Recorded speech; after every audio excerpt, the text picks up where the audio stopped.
네, 4월 증시가 본격적으로 시작되면서 낙관론에 대한 좀 경계 심리도 있어 보이고요. 미국 시장에는 이제 내부자의 매도 거래 등으로 이제 고점 논란도 좀 야기되고 있습니다. 국내 증시로 보면 대형주 쏠림 현상, 어제 코스닥 2%대 약세를 보면서 또 불안한 요소들을 감지하셨을 텐데요. 그래서 저희 특집으로 준비를 했습니다. 4월 증시에 대한 불안감 어떻게 바라볼 수 있을지 오늘 함께해 주실 대신증권 이경민 부장님과 인사 나누도록 하겠습니다. 부장님 안녕하십니까? 네, 안녕하십니까? 네. 3월에 FOMC 이후에도 또 연준의 통화정책 관련 불확실성이 좀 계속되고 있는 것으로 보입니다. 파월 의장의 발언도 물가가 잘 잡히고 있다고 했다가 금리 인하 서두르지 않겠다라고 표현을 이야기하면서 좀 혼란을 주는데요. 자, 3월 FOMC 이후에 지금 QT 속도 어떻게 좀 변화의 감지 볼 수 있을까요? 일단은 3월 FOMC 결과만 놓고 본다면 경기는 굉장히 좋다라는 거는 명확하게 보여줬거든요. 24년, 25년, 26년까지 3년 연속 2%대 성장. 그런데 24년 3번 금리 인하, 25년 3번 금리 인하, 26년까지도 3번 금리 인하 시사를 해줬죠. 따라서 긴 호흡으로 본다면 저는 충분히 시장이 좋은 모멘텀들을 만들어줄 수 있다라고 생각하고 있습니다. 경기는 여전히 강한데 금리 인하, 통화정책, 유동성 모멘텀이 가세해준다면 아마 24년 하반기부터는 시장이 굉장히 좋은 그림들을 보여주지 않을까라는 생각을 하는데, 자, 그런데도 불구하고 지금 시장이 불안정한 이유는 파월 연준 의장 발언에 시장이 강하게 반응을 한 겁니다. 네. 일단은 시작점은 금리 인하에 대한, 그러니까 24년 점도표가 3번에서 2번으로 하향 조정될 수 있다라는 걱정이 컸던 데 따른 되돌림? 그러니까 좀 굉장히 경계감이 컸다가 좀 안도하는 모습들은 나타나는데, 여기서 안도했었던 이유가 점도표도 있었지만 파월 연준 의장의 발언이었죠. 무슨 말을 했냐면은 디스인플레이션은 유효하다라는 발언들을 계속적으로 해주면서 그러면은 물가가 안정되고 있다면은 충분히 이 스케줄로 갈 수 있겠다라는 생각을 할 수 있었는데, 근데 최근 경제 지표들을 보면, 그리고 2월 PC를 보면은 좀 불안정하죠. 물가가 둔화되고는 있지만 둔화되는 속도가 더디고, 특히 헤드라인 물가는 반등을 하고 있고, 이런 것들에 대한 경계감, 그리고 또 ISM 제조업 지수라든지 여러 경제 지표들이 굉장히 잘 나오고 있다는 것들이 이러다가 금리 인하를 또 3번에서 2번만 하는 거 아니야 라는 경계 심리가 계속적으로 들어오고 있다라고 생각합니다. 근데 시장이 만약에 경제가 너무 좋다라고 하는 것만 있다면은 시장이 그렇게 크게 흔들리지 않을 텐데, 지금 현재 시점에서는 4월, 5월은 미국 경기 둔화 그리고 금리 인하는 없다라는 공백 기간이죠. 여기에 있다 보니까 시장은 아마 금리 인하 컨센서스, 통화정책 컨센서스에 따라서 좀 일희일비하는 모습들을 보여줄 거라고 보고 있고요. 그리고 4월부터 이제 프리어닝 시즌, 이제 어닝 시즌에 들어가게 되는데 실적에 대한 부분들도 기대와 현실 간의 괴리를 좀 확인하면서 시장이 반응을 하지 않을까라는 생각을 하고 있습니다. 그리고 QT 같은 경우는 말씀하셨던 것처럼 시장이 불안정해지면 이라는 조건이 필요하죠. 그 또한 불안 요인이기 때문에 QT가 빨리 한다라는 것들의 전제 조건이 시장이라든지 금융시장이 불안정해지고 금융기관들이 좀 불안정해지면 금리나 QT가 좀 빨라질 수 있다는 점들은 전제 조건이 있다는 측면에서 이 또한 무조건 낙관적으로 보긴 좀 어렵지 않을까라는 생각을 하고 있습니다. 네. 말씀하신 대로 이제 금리 인하의 그 컨센서스에 일일비하고 있다라는 그 말씀이 지금 시장을 좀 대변하고 있는 것 같습니다. 장기적으로 봤을 때는 이제 금리 인하가 수순적으로 잘 밟으면서 증시가 양호할 것으로도 예상이 됩니다만, 지금 지표를 봤을 땐 좀 불안하다.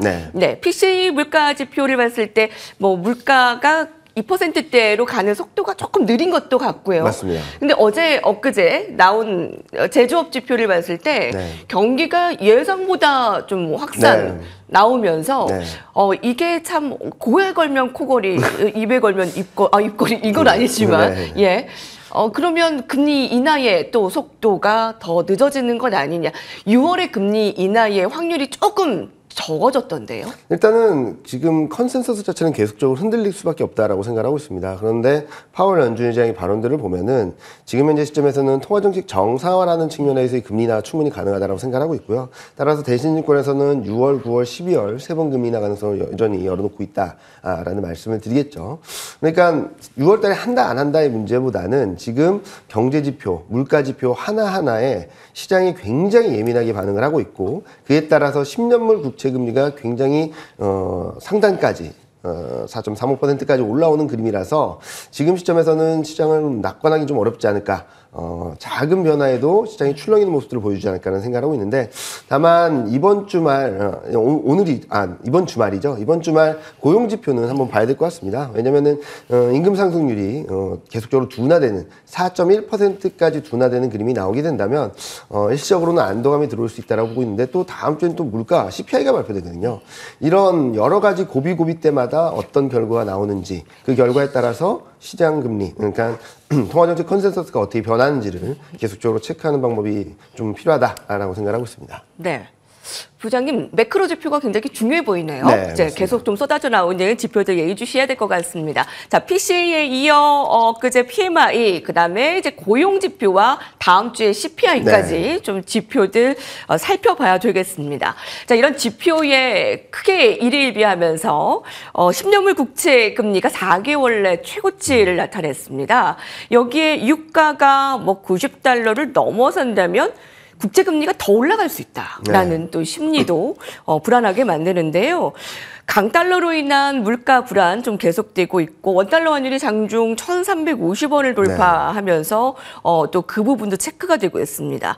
금선물 정말 대단하잖아요. 사상 최고가 흐름이고요. 유가는 90달러에 좀 근접하고 있습니다. 여기에 대한 증시 불확실성 어떻게 체크해 볼 수 있을까요? 일단은 강달러 현상은 단순하게 미국 경기만 좋다라는 것을 넘어서서 지금 엔화 약세, 위안화 약세, 유로 약세, 그러니까 글로벌 전반적인 통화들이 약세를 보인다는 점이죠. 일본 같은 경우는 BOJ에서 마이너스 금리를 폐지했음에도 불구하고 시장에서는 일회성 이벤트로 끝났다. 이제는 금리 인상은 없을 것이다 라는 기대감이 녹아들어가고 있고, 그리고 중국 위안화 같은 경우는 금리 인하 더 할 수 있다 또는 채권 매입 가능하다, 이런 완화적인 통화 정책에 대한 기대감이 반영되고 있고, 유럽 같은 경우는 경기가 굉장히 안 좋기 때문에 4월 달에 금리 인하할 수도 있지 않을까 라는 기대감들이 반영돼 있죠. 자, 이렇게 보면은 시장은 지금 심리에 따라서 굉장히 예민한 모습들을 보여주고 있다라고 생각하고 있어요. 이런 와중에 달러 인덱스도 계속적으로 올라가는 그림이고, 원달러율도 특히 엔화와 위안화가 약세를 보이다 보니까 동반 약세를 보여주고 있는데, 이런 흐름들이 장기화되지는 않겠지만 아마 4월, 5월까지는 시장을 좀 불안하게 만들 수 있는 변수다라고 생각하고 있습니다. 여기다가 유가 계속적으로 상승을 하고 있는 분위기죠.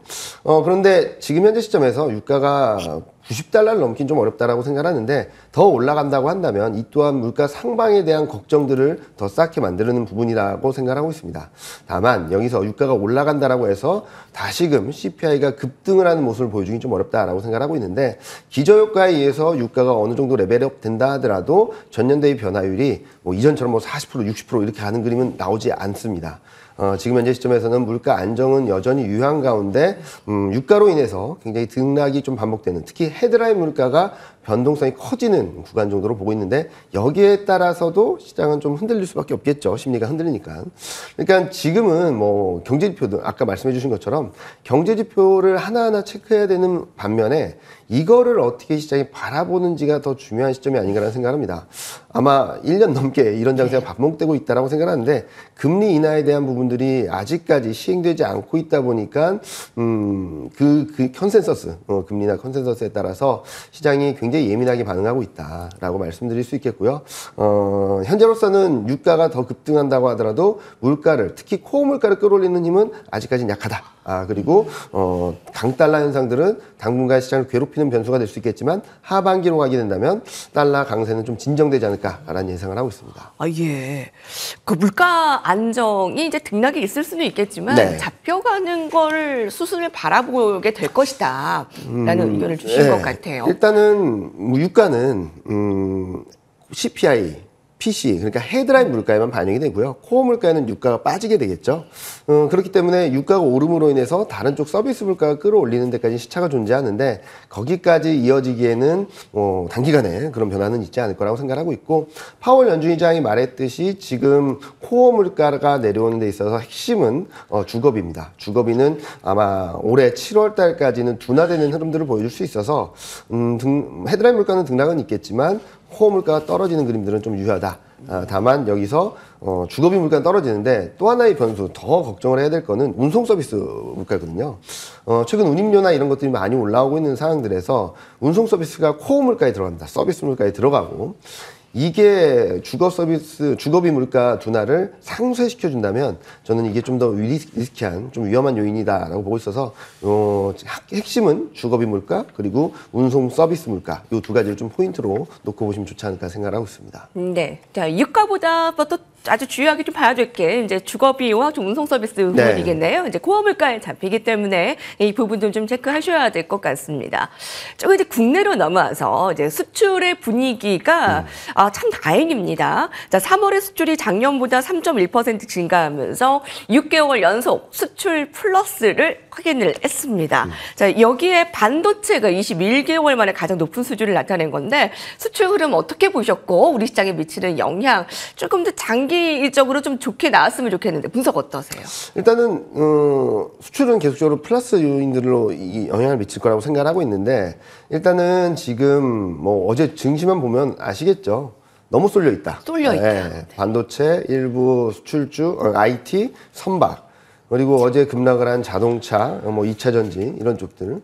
그러니까 지금 현재 시점에서 수출은 글로벌 전반적인 경기 흐름, 특히 중국 경기가 살아나게 된다면 수출은 좋아지겠지만 이 또한 양극화, 차별화가 될 수밖에 없다라고 생각하고 있어서 수출이 좋아진다라고 해서 한국 경제가 좋아진다라기보다는 그 안에서 어떤 섹터들이 움직이는지를 좀 봐야 될 거라고 생각하고 있고요. 반도체 같은 경우는 계속적으로 좋을 겁니다.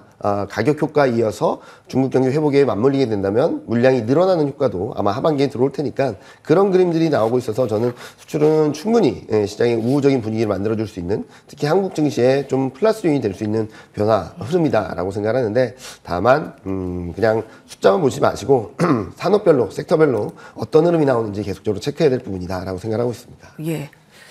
자, 수출이 좋아진 건 분명히 반가운 일이지만 수출이 좋아진다고 해서 이게 경제가 같이 좋아진다라고 봤을 때는 좀 의문이네요. 이게 바로 이제 쏠림 현상 때문에 그런 것 같아요. 그렇기도 하고 네.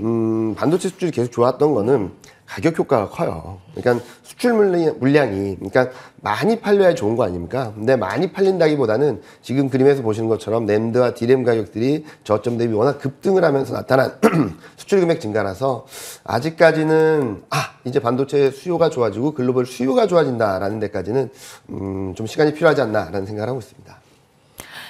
반도체에 봄이 왔다는 그 말이 정말 지금 실감이 될 정도로 자 그러면 주식시장에서 지금 반도체가만 남고 지금 다른 종목들은 어떡하냐라는 지금 실시간 채팅도 있는데요. 그러면 반도체 먼저 짚어보고 다른 부분도 보도록 하겠습니다. 저희 대신증권의 그 보고서를 보면 실적이 조금 그 추후 것도 좀 땡겨서 오른 부분이 라는 부분이 되게 인상적이었는데요. 자, 그래도 좀 좋은 부분에 있어서 삼성전자 지금 증권사에서 목표가를 많이 상향 올려잡고 있습니다. 빠르게 목표가를 올리고 있습니다. 대신증권에서는 어떻게 보시나요? 일단은 저희도 굉장히 좋게 보고 있습니다. 작년부터 저희는 반도체는 2016년, 2017년과 비슷한 사이클로 갈 수 있다라고 말씀을 드렸는데요. 죄송합니다. 네. 근데 지금은 저희도 어제도 반도체 애널리스트가 뭐 이닛하면서 삼성전자는 10만 원, 하이닉스는 22만 원 목표 주가를 내놨고 저는 그 수준까지 충분히 갈 수 있다 올해 안에라고 말씀을 드리고 있습니다. 다만 지금과 같은 급등세가 지속될 것이냐? 그거는 이제 삼성전자 실적 가이던스를 보고 판단을 해야 되겠죠. 아마 보여드리는 그림 안에서는 지금 영업이익 전망이 한 5조 297억 정도로 나오고 있는데 최근 그러니까 4월 1일, 2일에 굉장히 많은 전망치가 나왔거든요. 프리어닝이. 근데 대부분이 5조 6천억에서 5조 7천억입니다. 지금 컨센을 넘어선다고 해서 좋아할 게 아니라 5조 6천 7천을 넘어서야지 시장 삼성전자에는 좀 더 좋은 그림들을 만들어줄 수 있다고 보고 있는데 요게 또 하나 관건이다라고 생각하고 있고요. 지금 8만 원, 18만 원 막 넘고 있는 사이인데 아마 5조 6천억, 5조 7천억까지를 반영해서 지금 가격대가 아닌가라는 생각을 하고 있습니다. 그렇게 본다면은 이 수준을 크게 뛰어넘어야지 한 단계 레벨업 될 수 있다라고 보시는 게 맞다라고 생각하고 있고, 단기적으로는 좀 과열을 시키는 등락은 좀 있지 않을까라는 생각을 하고 있습니다. 보유하신 분들이라면 조금은 실망스러울 수 있겠지만, 전자나 뭐 하이닉스를 뭐 갖고 계시지 않은 분이시라면 또 한번 매수 기회가 될 테니까, 아마 4월, 5월 달 흐름들이 좀 쉬어간다면 저는 또 한 번의 매수 기회가 오지 않을까라는 말씀을 드리고 있습니다. 예, 지금 컨센서스가 5조 5천억 원 가량에 네. 지금 책정이 되어 있는데, 이미 지금 주가가 5조 7천억 원 가량의 네. 지금 실적이 나오는 부분까지 좀 반영이 되면서 조금 급작스레 오른 부분이 있는 것 같습니다. 근데 뭐 장기적으로 봤을 때는 충분히 아까 어디까지 갈 수 있다라고? 저희 반도체 애널리스트가 목표 주가로 내놓은 거는 삼성전자는 10만 원, 하이닉스는 22만 원이거든요. 10만 원, 22만 원. 네. 예. 근데 지금 여기서 보면은 되게 가까워 보이는데, 아마 조정 시 매수 전략을 취하신다면 충분히 높은 수익률을 거둘 수 있는 그런 전략이 되지 않을까라는 생각을 하고 있습니다. 보유하고 있는 분들은 좀 보유의 의견을 주셨고요. 네. 그리고 안 가지고 계신 분들에게는 아마 매수 기회가 좀 오지 않을까. 그러니까 계속 가지는 않을 거니까 매수 기회가 네. 올 것이다라고 좀 예측을 하고 계십니다. 네. 자, 그러면 이제 불안한 전기차 쪽은 어떨까요? 그때 팔았어야 되는데 이렇게 안 좋을 줄 몰랐다. 네. 차라리 좀 미리 털 걸 하시는 분들 많을 텐데요. 오늘도 테슬라의 인도량 보면서 불안감이 더 커지셨을 것 같습니다. 뭐 월가에서는 1분기 차량 인도 발표를 보고 뭐 재앙이다라는 표현까지 썼으니까 좀 앞날도 우울할까요? 어떻게 보십니까?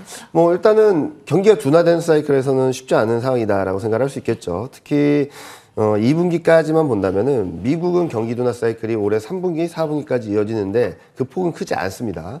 여기서 좀 불안한 요인들은 유럽이 작년부터 올해 2분기까지 0%대 성장을 한다는 것이고, 그리고 당분간은 중국이 경기가 바닥에서 통과하고는 있지만 본격적인 성장 사이클일까라는 고민들을 하고 있는 상황에서 중국 노출도가 높은 오히려 테슬라와 애플이 좀 힘든 상황이다라고 볼 수 있겠죠. 경기가 턴어라운드하고 금리나 된다면 아마 전기차, 뭐 2차 전지 좋아질 겁니다. 경기가 턴어라운드하는 과정에서 수요가 좀 더 올라올 것이고, 그리고 금리 인하 사이클에선 성장주가 주목받을 수밖에 없으니까요. 다만 그 전까지는 등락은 불가피하다. 아무리 베스트 케이스라고 하더라도 박스권 등락 또는 저점 테스트를 계속적으로 반복하다가 언더슈팅이 나오는 구간들은 좀 불가피하지 않나라는 생각을 하고 있습니다. 또 하나 말씀드릴 것 중에 하나는 이런 불안한 흐름들이 저점을 다지는 과정일 가능성이 높다라는 말씀을 드리고 있고요. 악재라는 악재들은 다 나오고 있습니다. 네. 뭐 수요, 뭐 판매, 그리고 뭐 실적, 거기다 업황까지도 뭐 최악의 시나리오가 반영되고 있는 상황인데, 이런 흐름들을 조금은 진정되게 된다면 하반기에는 조금 더 레벨이 올라가지 않을까라는 생각을 하고 있으니까 조금만 힘내시길 바라겠고요. 2차 전지를 보유하신 분들은. 그리고 또 하나 팁을 드린다면은 저희는 하반기에는 달러가 좀 약세로 가지 않을까라는 생각을 하고 있습니다.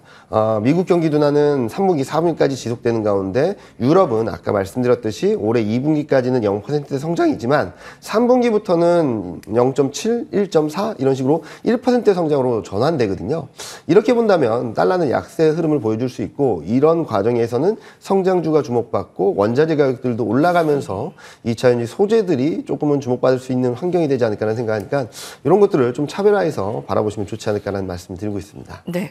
말씀하신 대로 그 안 좋은 건 다 나오고 있다. 네. 예, 수요, 판매, 실적, 업황까지. 근데 여기서 저점을 좀 다지는 과정이라고 보는 이유가 이제 금리 인하 수순에서는 성장주가 관심을 받게 되고, 네. 또 이제 하반기에 강달러가 조금 주춤한다면 네. 좀 이 부분은 조금 나아질 가능성이 네, 있다라고 언급이 되면서 조금만 더 힘내시라는 말씀을 주셨습니다.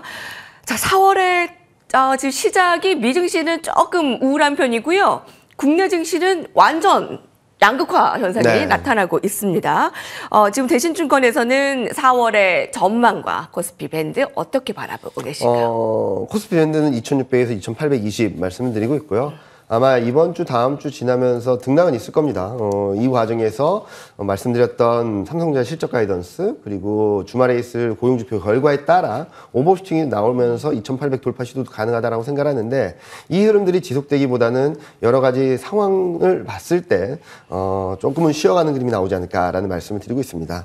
따라서 트레이딩 하시는 분들이라면 종목별 순환매에 대응하실 필요가 있겠고, 만약에 스윙 트레이더라고 하신다면은 코스피가 2,750 이상, 2,800 근접할 때 조금은 리스크 관리가 필요하지 않나라는 말씀을 드리고 있고요. 지금 순환매 장세입니다. 그동안 눌려 있었던 인터넷 그리고 중국 소비주가 한번 튀는 그림들이 나왔었죠. 이런 식으로 조선, 반도체, 제약바이오, 인터넷 그리고 중국 소비주까지 이렇게 턴어라운드하는 모습들을 보여주면서 순환매가 계속적으로 돌아오고 있는 상황인데 지금 현재 시점에서는 조금은 순환매 대응하시되 시장 레벨업은 좀 어렵다라고 생각합니다. 지금 코스피 2,750, 60에 굉장히 중요한 밸류에이션 레벨이 있는데 이거를 뛰어넘기 위해서는 돈이 많이 풀리든지 아니면 금리가 떨어져서 밸류에이션이 올라가든지 아니면 실적이 올라가서 밸류에이션 부담을 극복하고 밸류에이션이 같은 구간이라도 지수 레벨이 올라가든지 해야 되는데 앞서 말씀드렸던 그림들을 쭉 열고 보신다면 4월 달에는 유동성이 좀 흔들릴 가능성이 있고요.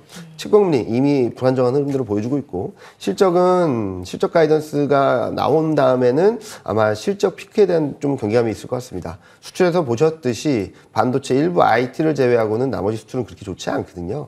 이렇게 봤을 때는 실적에 있어서 반도체 실적 흐름들이 어느 정도 결과가 나온다면 반도체 이외의 업종들에 대한 실적 불확실성이 좀 커질 수 있다는 점들을 염두에 두신다면 아마 4월, 5월까지는 좀 쉬었다 가는 그림 이 나올 수 있고 종목 트레이딩 하시는 분들은 순환매 대응은 가능하지만 더 큰 상승, 지수 플레이는 좀 어렵지 않을까라는 말씀을 드리고 있습니다. 네, 계속 그 순환매에 대한 네. 부분을 언급해 주셨는데요. 그러니까 소외주 순환매 대응 이 부분에 좀 전략을 조금 더 구체화시키냐면요. 일단은 제가 4월 전망에다가 중국 소비주랑 인터넷을 썼는데 네. 최근 많이 올라왔죠. 근데 좀 더 올라올 수 있는 룸은 있다라고 생각합니다. 그리고 아직까지 못 올라온 업종이 하나 있습니다. 2차전지 소재가 아직까지 바닥을 기고 있거든요. 2차전지 소재 네, 쪽이요. 그쪽을 한번 바라보시면 좋지 않을까라는 생각을 하고 있고 다만 여기서 말씀을 드리는 것은 이제부터 계속 좋아진다는 게 아니라 트레이딩 관점에서 순환매 관점입니다. 사놓으셨다가 한 7, 8%, 10% 가까이 튀면은 그때는 좀 정리하는 게 맞다라고 생각하고 있어서 지금은 짧게 대응을 하시는 게 맞지 끌고 가시면은 좀 어려울 거다라는 말씀드리고 있고요. 저 PBR주 요즘 많이 안 좋죠. 많이 올라갔던 그림들에서 되돌리는 과정이 나오고 있으니까 이런 식으로 그러니까 많이 올라온 건 좀 줄이고 좀 많이 안 올라온 건 좀 늘리는 전략이 좀 맞지 않을까 생각하고 있습니다. 네. 저 굵직한 반도체는 가져가되 나머지 좀 트레이딩 순환매 전략으로 짧게 네. 가져가는 전략을 네. 주시네요. 2,600에서 2,820, 4월에 대신증권의 그림 전략도 살펴봤습니다. 자, 새벽 시장에 참 출연이 쉽지 않으신데요. 오늘 아닙니다. 너무나 감사드립니다. 네. 대신증권 이경민 부장님과 인사드리면서 글로벌 식스도 여기서 인사드리겠습니다. 시청해주신 여러분 감사합니다.